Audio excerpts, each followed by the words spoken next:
கூண்டுக்குள்ள என்ன வச்சு கூடி நின்ன ஊற விட்டு கூண்டுக்குள்ள போனதென்ன கோலக்கிளியே.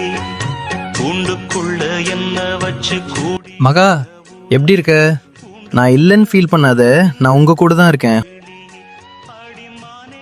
உங்களை விட்டு எங்கேயும் போக மாட்டேன். தைரியமா இரு, எதுக்கும் அழுகாத. நம்ம பொண்ணு இருக்கா, அவ உங்களை பார்த்துப்பா. ராஜன், உன்னை நம்பிதான் என் குடும்பத்தை விட்டுட்டு வந்திருக்கேன். என் குடும்பத்தை நீ தான் பார்த்துக்கணும் தம்பி. என் பொண்ணையும் விட்டுறாதபா. உனக்கு பின்னாடி நான் இருக்கேன்பா. அம்மு நல்லா இருக்கியா? ராஜன் சொல்றத கேளு.